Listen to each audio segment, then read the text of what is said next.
सो कहानी में वापस आते हैं और हम ये जीवन को देखते हैं जो बीस का शिकार करने की कोशिश कर रही है और उससे एक एप भी दिख जाता है। वो उस एप को पहले तो मारने की कोशिश करती है, लेकिन वो एप बहुत शक्तिशाली था जिस वजह से ये जीवन उसे हरा नहीं पा रही थी। जिस वजह से एप जब उस पर भारी पड़ने लगता है तो शियाओ सिंगर वहाँ पर आ जाती है और ये जीवन को बचा लेती है। वो ये जीवन से अब रूड होकर बात करती है। ये जीवन उसे अपनी सबसे अच्छी सहेली मानती है, लेकिन अब अपनी सहेली से ऐसा रूड शब्द सुनकर उसे शौक लगता है। असल में शियाओ सिंगर अब ये जीवन से जलने लगती है क्योंकि नियली ये जीवन को पसंद करता था। अब ये जीवन उससे बात करना चाहती थी, लेकिन शियाओ सिंगर गुस्से में वहाँ से निकल जाती है और अब उदास होती हुई ये जीवन पुराने दिनों को याद करती है कि कैसे वो और शियाओ सिंगर एक साथ एक आंगन में खेला करते थे। वो एक दूसरे के साथ काफी मजाक मस्ती करते थे और एक दूसरे के अच्छे दोस्त थे। लेकिन एक दिन शियाओ सिंगर को अपने पापा से ये पता चला कि उसकी शादी शेन फाई के साथ कर दी गई है। शियाओ सिंगर को पता था कि शेन फाई कितना गंदा लड़का है, जिस वजह से वो ये शादी नहीं करना चाहती थी, लेकिन वो कुछ नहीं कर सकती थी। इसलिए उस दिन के बाद से उसका मूड खराब रहने लगा। उसने ये जीवन से भी दोस्ती तोड़ दी और उसे अपने घर से निकाल दिया। और जब से वो सिर्फ कल्टीवेट ही करती रहती है क्योंकि वो कल्टीवेट होकर एक जीनियस बनना चाहती है, ताकि जीनियस बनने के बाद वो शादी को तोड़ सके। अब दुखी होती हुई ये जीवन जब आगे बढ़ती है तो उसे नियली दिखता है और नियली उससे देखते ही उसके साथ फ्लर्ट करने लगता है, जिस पर ये जीवन शर्माते हुए उससे ऐसा ना करने को कहती है। और अब नियली समझ जाता है कि ये जीवन स्नोवी ग्रास को ढूंढ रही है। अब नियली को ये बात समझा दे ये जीवन बहुत शौक होती है और फिर दोनों और भी बातें करते हैं, जिसमें जब ये जीवन उससे पूछती है कि तुम्हें कैसे पता चला कि मेरी चेस्ट पर बटरफ्लाई का बर्ड्स मार्क है, तो नियली एक क्वेश्चन सुनकर हंसकर कहता है कि हमारे दिल जुड़े हुए हैं इसलिए पता चला। इन दोनों को शियाओ सिंगर भी एक पेड़ पर बैठकर देख रही थी और बहुत जेलस हो रही थी। फिर नियली और ये आगे बढ़ते हैं और असल में ये जीवन को स्नोवी ग्रास इसलिए चाहिए थी क्योंकि वो इसका यूज करके कल्टीवेट करना चाहती थी। असल में ये जीवन के परिवार का एट्रीब्यूट स्नोवी एट्रीब्यूट है और अब ये जीवन को कल्टीवेशन स्पीड फास्ट करने के लिए स्नो ग्रास की जरूरत है। इसलिए अब ये दोनों ये जीवन के एंसेस्टर्स के टॉम में जाने का डिसाइड करते हैं क्योंकि सिर्फ वहीं उन्हें स्नो ग्रास मिल सकती थी। वहाँ वो अलग अलग खतरनाक बीज से बचते हुए वहाँ जाने लगते हैं और तभी हम इविल शेन यू को देखते हैं जो अपने दोस्तों के साथ मिलकर उनको मारने का प्लान बना रहा था। ये टॉम एक गुफा के अंदर थी और पिछले जन्म के अंदर नियली और येजियन ने यहाँ पे बहुत अच्छा समय एक साथ बिताया था। अब फिर वो इस गुफा के अंदर जाते हैं और तभी हम शेन यू को देखते हैं जो उनका पीछा करते करते यहाँ तक आ गया था। अब गुफा के अंदर आकर नियली और येजियन स्नो ग्रास को ढूंढने लगते हैं और अब नियली अब येजियन से बात भी करने लगता है, जिसमें वो उससे और ज्यादा फ्लर्ट करके उससे अपनी फियांस बनने की पूछता है, जिस पर येजियन शर्माते हुए उसे डांटती है और अब दोनों एक साथ उसको ढूंढते हैं और उन्हें फाइनली स्नोवी ग्रास मिल जाती है। लेकिन सिर्फ एक ग्रास सफिशिएंट नहीं थी, जिस वजह से नियली और वो आगे अंदर जाकर और ग्रास ढूंढने लगते हैं और आगे बढ़ते हैं। लेकिन वहाँ क्योंकि येजियन का एंसेस्टर्स का मकबरा था इसलिए येजियन को डर लगने लगता है क्योंकि वो भूतों से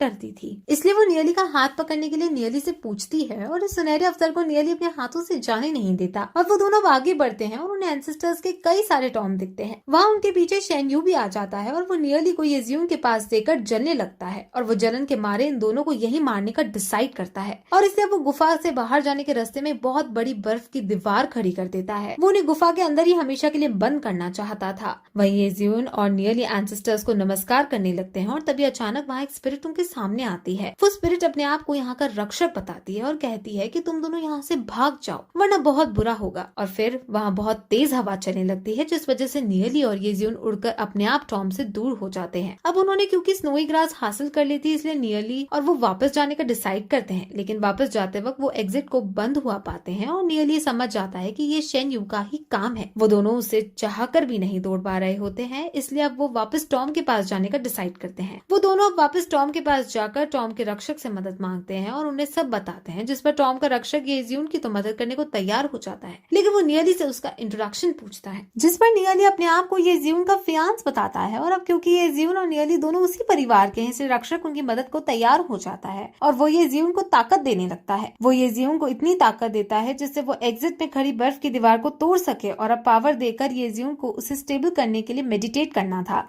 इसलिए वो 2 घंटे के लिए ध्यान की मुद्रा में चली जाती है। इस बीच रक्षक नियली को येजियन का फियान समझ उससे भी एक खास तरह का गोल्ड टिकर देता है और ये ब्लैक गोल्ड लेवल का खजाना था और इसे पाकर नियली बहुत खुश होता है। अब नियली और रक्षक बहुत सी बातें करते हैं और वो प्यार के नेचर के बारे में भी एक लंबी चौड़ी बात करते हैं, जिसमें वो नियली को ये सिखाता है कि कैसे हमें किसी से प्यार करना चाहिए और कैसे किसी को खुश रखना चाहिए। अब फिर वो उसे एक बटरफ्लाई टैटू भी देता है जो सीधे नियली के हाथ से जाकर चिपक जाता है। रक्षक बताता है कि ये टैटू येजियन की जेस्पर भी है और अब क्योंकि ये तुम्हारे ऊपर भी है, इसे तुम दोनों दूर रहकर भी एक दूसरे की फीलिंग्स को जान पाओगे और अगर तुम में से कोई भी मुसीबत में होगा तो दूसरे को वो पता चल जाएगा। अब फिर इतनी देर में येजियुन को भी होश आ जाता है और अब येजियुन की रैंक सिल्वर हो चुकी थी और ये देखकर दोनों ही बहुत खुश होते हैं। अब नियली येजियुन को वो कोल्ड डैगर देता है और कहता है कि इसकी तुम्हें ज्यादा जरूरत है और फिर उसे अपने बटरफ्लाई वाले टैटू के बारे में बताता है और फिर उससे फ्लर्ट करने लगता है। अब दोनों बाहर आते हैं और येजियुन आसानी से बर्फ की दीवार को तोड़कर बाहर निकलने लगती है और वहीं हम शियाओ जिंगर को देखते हैं जिसे पता चल चुका था कि नियली इस गुफा के अंदर फंसा हुआ है और वो अपने हाथों से इसको तोड़ने की कोशिश कर रही थी, लेकिन इतने में येजियुन ही दीवार को तोड़ देती है। शियाओ जिंगर वहां से छुप जाती है और नियली और येजियुन को बहुत क्लोज आता हुआ देखती है और अब वो दुखी होकर एक्सेप्ट कर ही लेती है कि नियली येजियुन के साथ ही खुश है। वहीं दूसरी तरफ शेन्यू अपनी आंट को बताता है कि उसने कैसे नियली को मार दिया है और ये सुनकर आंट भी बहुत खुश होती है, लेकिन तभी वहां पीछे से नियली और येजियुन आ जाते हैं और इन दोनों को देखकर शेन्यू को जोर का झटका लगता है। अब नियली आते ही शेन्यू की सच्चाई सामने रख देता है और इसे कि इसने कैसे हम दोनों को मारने की कोशिश की।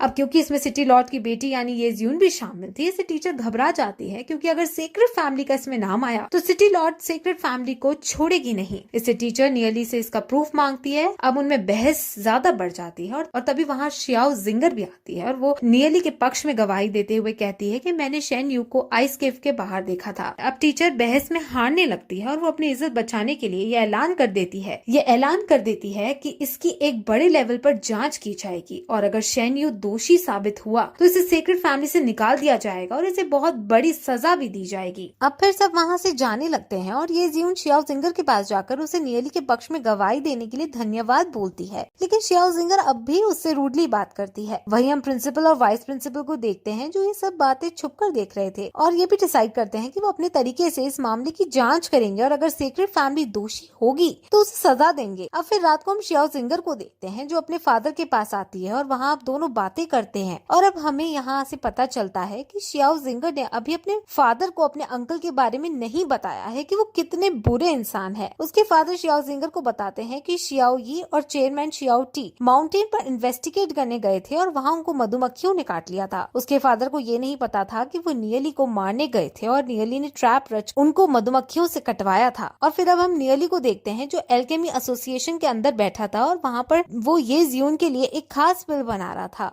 और तभी वहाँ फिर डायरेक्टर यांग आती है और नियली से उसके लिए भी एक खास बिल बनाने की जिद करती है, जिस पर नियली अब उसकी बॉडी को चेक करता है और फिर उसकी कल्टीवेशन स्पीड को बढ़ाने का तरीका उसे बताता है। डायरेक्टर यांग का एट्रीब्यूट लाइटनिंग क्लाउड का है और अब कल्टीवेशन स्पीड को तेज करने के लिए उन्हें रेड लाइटनिंग पिल खानी होगी। रेड लाइटनिंग पिल लाइटनिंग मंकीज के अंदर पाई जाती है और ये मंकीज को ढूंढना बहुत मुश्किल भारी काम है क्योंकि ये बहुत कम होते हैं और बहुत ज्यादा शक्तिशाली होते हैं। अब फिर वो दोनों डिसाइड करते हैं कि वो शहर के लोगों को इन बंदरों को ढूंढने के लिए कहेंगे और जो भी इन बंदरों को ढूंढेगा उनको एल्केमी एसोसिएशन की 50 मिलियन सीकों का इनाम दिया जाएगा। अभी नोटिस बोर्ड में छपवा दिया जाता है और ये देखकर सब उस मंकी को पकड़ने का डिसाइड करते हैं। वहीं हम सेक्रेट फैमिली के अंदर टीचर शेन्यू और डार्क गिल्ड के आदमी को देखते हैं जो सेक्रेट फैमिली के मैनेजर के पास खड़े थे। शेन्यू सबके सामने डार्क गिल्ड के आदमी पर गुस्सा करके कहता है कि तुमने उन्हें केव के अंदर मारा क्यों नहीं, तुम बहुत बड़े डरपोक हो। ये सुनकर टीचर शेन्यू को थप्पड़ मारती है और उसे चुप रहने को कहती है, जिस पर अब डार्क गिल्ड का आदमी एरोगेंसी दिखाता हुआ कहता है कि लगता है सेक्रेट फैमिली अब डार्क गिल्ड के साथ खुश नहीं है। असल में डार्क गिल्ड का यहाँ दबदबा है और सेक्रेट फैमिली डार्क गिल्ड से डरती है और क्योंकि शेन्यू ने अभी भी डार्क गिल्ड के आदमी की बेइज्जती की है, इससे सेक्रेट फैमिली का मैनेजर खड़े होकर शेन्यू को लताड़ता है और उसे भगा देता है। इस डार्क गिल्ड के आदमी का नाम युन हुआ है और ये डार्क गिल्ड का एग्जीक्यूटिव है। अब युन हुआ मैनेजर को बताता है कि एल्केमी ने लाइटनिंग मंकी को पकड़ने के लिए 50 मिलियन का इनाम रखा है और अब वो इस पर इन्वेस्टिगेट करने का डिसाइड करता है और वहां से फिर चला जाता है। टीचर इस एग्जीक्यूटिव का एटीट्यूड देखकर बहुत गुस्सा करती है और मैनेजर से पूछती है कि हम डार्क गिल्ड से नाता तोड़ नहीं सकते क्या, क्योंकि डार्क गिल्ड वाले बहुत एरोगेंट और एटीट्यूड में रहते हैं। जिस पर मैनेजर बताता है कि ये डार्क गिल्ड बहुत शक्तिशाली है और माना जाता है कि डार्क गिल्ड का हेड लेजेंडरी रैंक ये मो से भी ज्यादा ताकतवर है। ये सुनकर टीचर की आंख खुली की खुली रह जाती है क्योंकि आज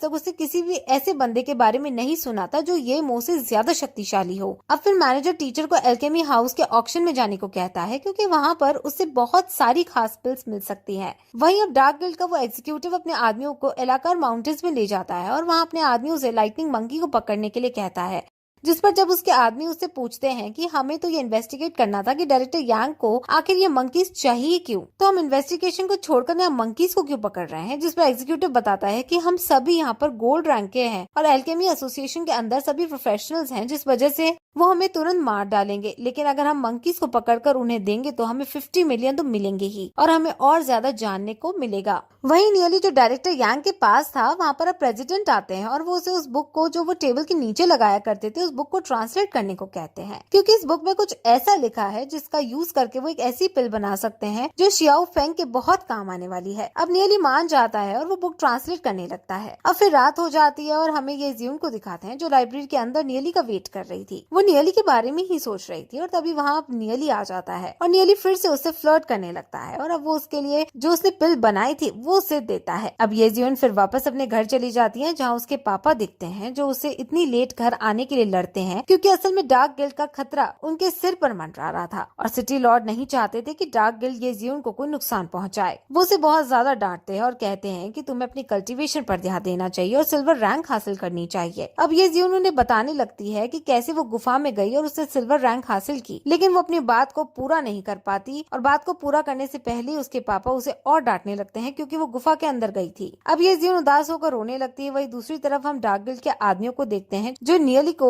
सड़क पर अकेला देखते हैं और वो तुरंत नियली पर हमला कर देते हैं, लेकिन नियली उसके हमले से बचकर उस पर पलटवार करता है और अब नियली उसको पीट डालता है। वहाँ लियो पाओ और डूजे वगैरह भी आ जाते हैं और इस आदमी के बारे में पूछने लगते हैं, जिस पर नियली सोचता है कि डार्क गिल्ड ने इस आदमी को मुझे मारने के लिए नहीं भेजा होगा, क्योंकि ये तो बहुत कमजोर आदमी है, उन्हें मेरी ताकत के बारे में पता है, जरूर उनका इसको यहाँ भेजने का कोई और प्लान है। वहाँ अब डार्क गिल्ड का वो एग्जीक्यूटिव अपने आदमियों के साथ एक मंकी के पास पहुंच जाता है और उसे पकड़ने की कोशिश करने लगते हैं, लेकिन इस बीच गलती से एक आदमी छींक मार देता है और मंकी की आंख खुल जाती है और इस पॉइंट पर ये एपिसोड यहीं खत्म हो जाता है।